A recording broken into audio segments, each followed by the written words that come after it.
Today we're going to reference science to explain whether or not there truly is a biological and genetic distinction between night owls and people who wake up early in the morning, the morning birds. So, the data and research from this video comes from Matthew Walker, who is a neuroscientist and a esteemed sleep researcher. He has published over 100 scientific studies, and he recently released a masterclass on masterclass.com on sleep. How to sleep better, how to sleep more efficiently, and so forth. The science of sleep. And according to one of his modules, turns out that there is a lot of clear genetic evidence that people who are night owls are actually night owls, and those who are morning birds or people who wake up very early are genetically disposed to do so. So if you've ever wondered or debated with someone, because I know there's a lot on the internet about whether or not, you know, you can wake up early in the morning, or it's just because you're lazy or you're not as disciplined as someone else. Turns out there's a lot of genetic evidence that points to the fact that you are programmed, and it's much harder for certain people to do so, and it's based off your genetic profile. It turns out scientists call this your chronotype, and as far as waking up late or waking up early, there's several genes that they found that may affect this. Your chronotype isn't something that you can choose by choice. It is determined by birth, and it's very hereditary based off at least one of your parents.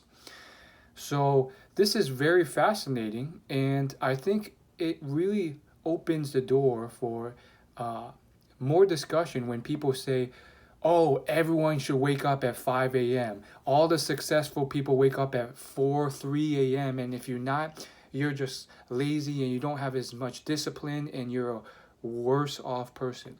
I think that's a huge, huge misconception and belief in the self-development, the entrepreneurship space.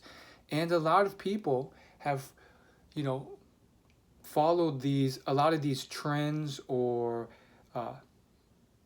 kind of hoaxes or gimmicks or beliefs out there, and they treat it like gospel.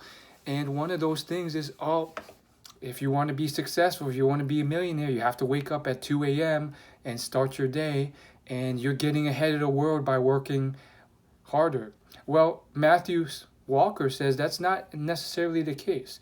Instead, you have to be compassionate and kind and aware of which type of sleeper you are. And there are, of course, more comprehensive, complex ways of assessing your chronotype.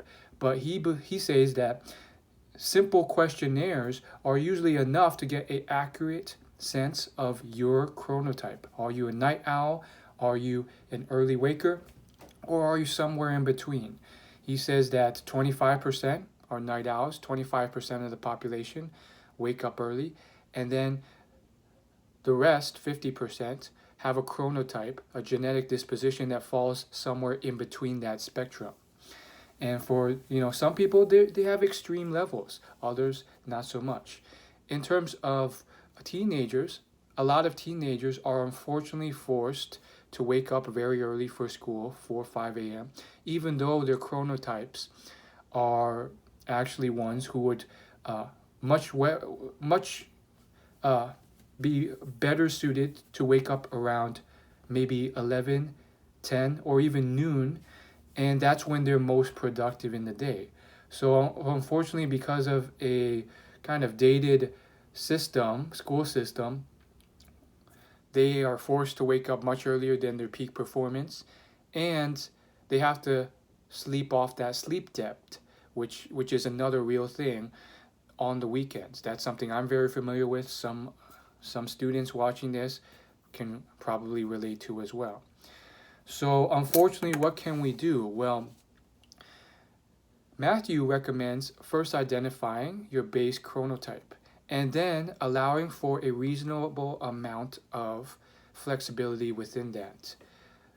In addition to that, you can be more empathetic and compassionate to coworkers, people in your system, if you have that type of power to adjust meetings and times so that your coworkers, some of which may not be morning people, don't have those meetings at the earliest hours of the day.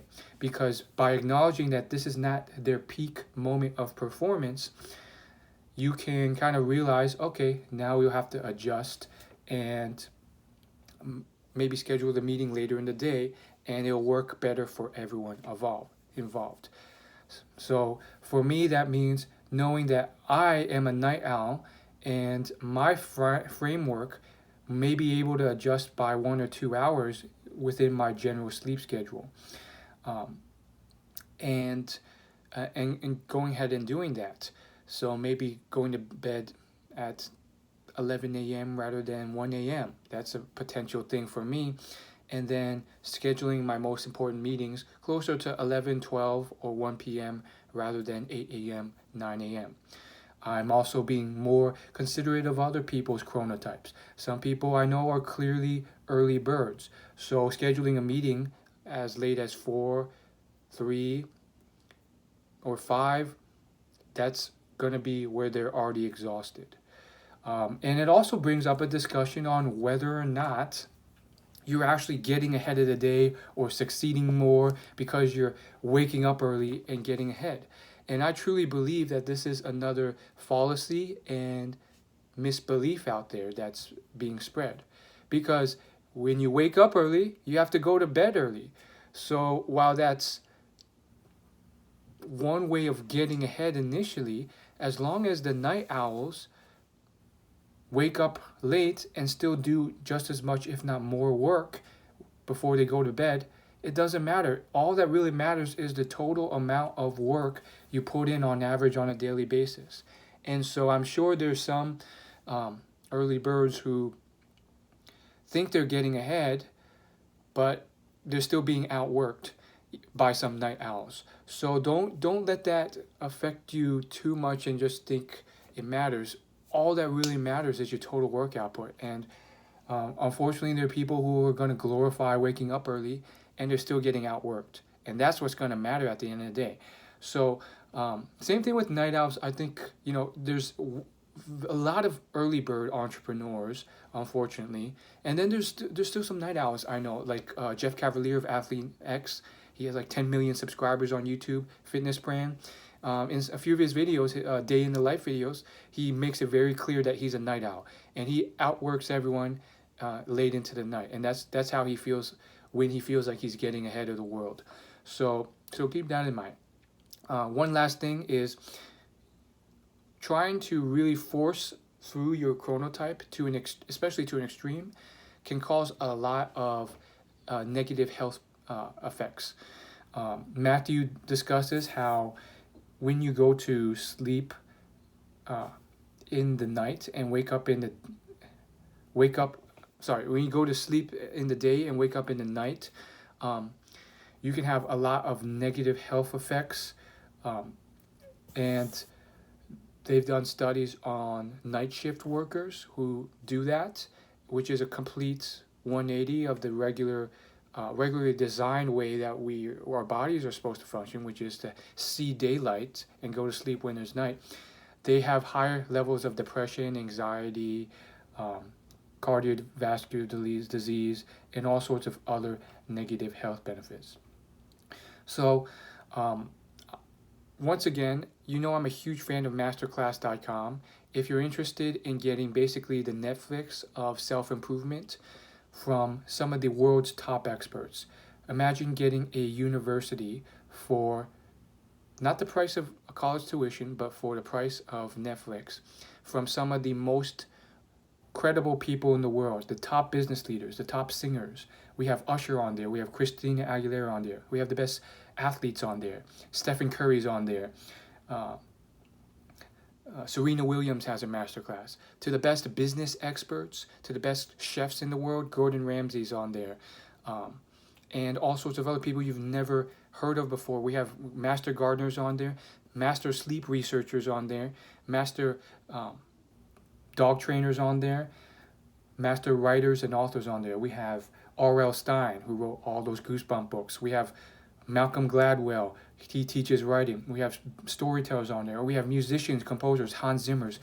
If you want that, please check and use the affiliate link below to purchase masterclass.com. I think is maybe the best deal on the web right now, and that's where I learned about this sleep research course. And this is just a little taste of this sleep masterclass. I'm going to stop talking now and stop rambling. Thank you for watching. Hopefully now you can start to argue with your friends about this and have an actual debate. Point them to this video, point them to actual scientific research, rather than, these entrepreneurs and other friends saying, oh, if you can't wake up at 4 a.m., you're not a successful, smart person. Nope, there's an actual genetic chronotype that's strongly influenced. Thanks for watching. Subscribe. Check out that affiliate link. See ya.